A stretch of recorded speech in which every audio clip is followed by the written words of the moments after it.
ফারুকী, উনি টাকা দাবি করেছেন এই বাংলা একাডেমির ডিজির কাছ থেকে উইদাউট এনি লেটার। সেটা নিয়ে উনি রিজাইন করছেন, অর্থাৎ সরাসরি খোলাখুলি দুর্নীতিতে জড়িয়ে গেছেন। অনেকের কথা শোনা যায় আড়ালে আবডালে। আমি আজকে আসলে আপনার সঙ্গে আলোচনাটা শুরু করার আগেই আমার একটা চিন্তা ছিল যে আপনাকে আমি জিজ্ঞাসা করব, আপনার কাছে জানতে চাইবো যে বাংলাদেশের সামগ্রিকভাবে বর্তমানে যে পরিস্থিতি বিরাজ করছে এটাকে আপনি কিভাবে দেখছেন। কিন্তু আপনার সঙ্গে আলোচনা শুরুর একটু আগে আমি অনলাইনে নোবেল বিজয়ী, অর্থনীতিতে নোবেল বিজয়ী অমর্ত্য সেনের একটা ইন্টারভিউ দেখলাম, এবং সেই ইন্টারভিউ অনেক কথা উনি বলেছেন। উনি এক জায়গায় উনি মানে ওই ইন্টারভিউটা শিরোনাম করা হয়েছে, যে পত্রিকায় আমি দেখেছি তার শিরোনাম করেছে, আমি বাংলাদেশ নিয়ে উদ্বিগ্ন তবে আশাহীন নই। এই হলো অমর্ত্য সেনের বক্তব্য। তো আশা তো সবাই দেখে, সমুদ্রে পড়ে গেলেও তো খড়কুটো দেখলেও আশা করে, কিন্তু উদ্বেগটা আমাকে স্পর্শ করেছে যে উনিও উদ্বিগ্ন আমাদের দেশ নিয়ে। আপনি কি, আপনিও কি উদ্বিগ্ন নাকি প্রচন্ড আশাবাদী? না, আশাবাদী তো আমরা আমাদের থাকতেই হবে, বাধ্যতামূলক। আশাবাদী না হলে তো আমাদের চলবে না। তবে আমি উদ্বিগ্ন, এবং আমি অনেক ক্ষেত্রেই হতাশ, এবং আমি চিন্তা যুক্ত অন্যান্য আহ, বাংলাদেশের অন্যান্য নাগরিকের মতো শুধু উদ্বিগ্নই না, আমাদের সামনে একটা বড় ধরনের ঝড়-ঝাপটা আছে, এইটা ভেবে আমি খুবই চিন্তিত। তার যদি আপনি জানতে চান যে কেন চিন্তিত, আহ, কেন উদ্বিগ্ন, তার একটা কারণ হচ্ছে যে বাংলাদেশে বর্তমানে যে আইন শৃঙ্খলা পরিস্থিতি, যে বিরাজমান পরিস্থিতি, এটা মাৎসন্যয় পরিস্থিতির সমান। এইখানে আপনি দেখেন যে শিক্ষাঙ্গনে একটা নৈরাজ্যকর অবস্থা আহ, চলছে। ব্যবসা বাণিজ্য যেখানেই আমরা শুনি সেখানে ব্যাপকভাবে চাঁদাবাজি হচ্ছে। দুর্নীতির অবস্থা আগের থেকে একটু কমে নাই। এখন ওপেনলি এই একজন অ্যাডভাইজারের কথা শুনলাম, নামই বলি, মোস্তফা। এই পরিপ্রেক্ষিতে গতকাল একটা না, নতুন আমি এখানে মাঝখানে একটু থামাই। এই ব্যাপারে কিন্তু মোস্তফা সরোয়ার ফারুকীও একটা ব্যাখ্যা দিয়েছেন। ওই ব্যাখ্যাটা আপনার চোখে পড়েছে কিনা আমি জানি না। আমি ব্যাখ্যা উনি একটা ব্যাখ্যা দিয়েছি, দিয়েছেন। আমি সে ব্যাখ্যা দেখেছি। সেই ব্যাখ্যায় আহ, অন্যান্যের মতো আমিও কেউ সন্তুষ্ট না। উনি সেখানে আচ্ছা। বলছেন যে এই ডক্টর ডিজি সাহেব জামিল আহমেদ। সৈয়দ জামিল আহমেদ, হুম। উনি আহ, সে খাপ খাওয়াতে পারছেন না, সমন্বয় করে চলতে পারছেন না। এটা খুবই একটা ডেঞ্জারাস কথা, যে অন্যান্যদের সাথে সমন্বয় করা মানে কি দুর্নীতি করা। উনি যে টাকা চাইছেন কোন রকমের চিঠি ছাড়া ওখান থেকে একটা প্রজেক্টের জন্য, এটাতে প্রকাশ পায় উনি একেবারে এই সরকারি কর্মকাণ্ড সম্বন্ধে একজন নাবালক না, একজন নালায়েক লোক। অথবা উনি জানেন উনি সেইখানে দুর্নীতি করতে চাইছেন। এটা সম্পূর্ণভাবে দুদকের টেক ওভার করা উচিত এবং ইনভেস্টিগেট করা উচিত।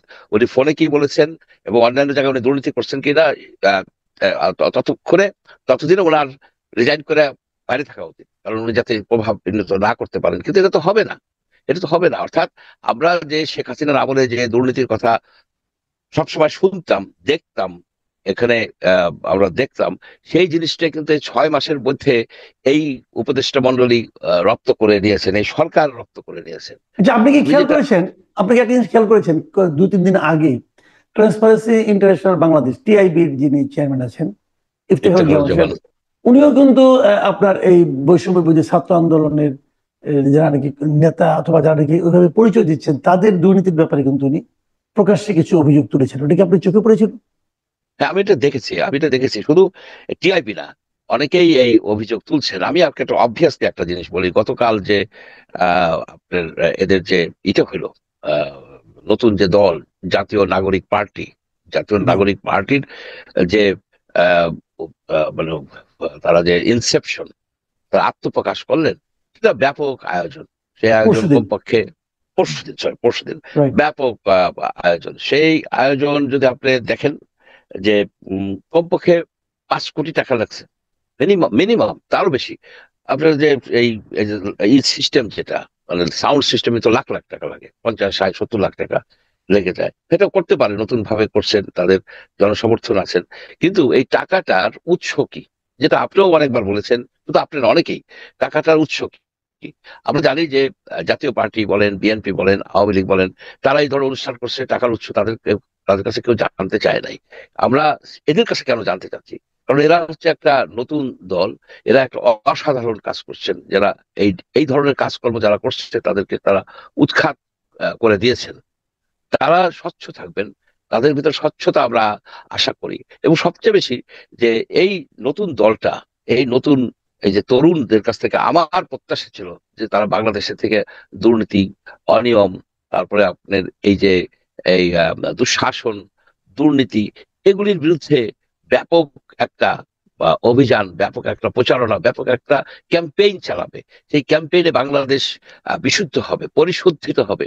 সেই পরিশুদ্ধিত পরিস্থিতিতে নির্বাচন হবে, সেই নির্বাচন হবে আপনার স্বচ্ছ, ফ্রি, ফেয়ার, দুর্নীতিমুক্ত।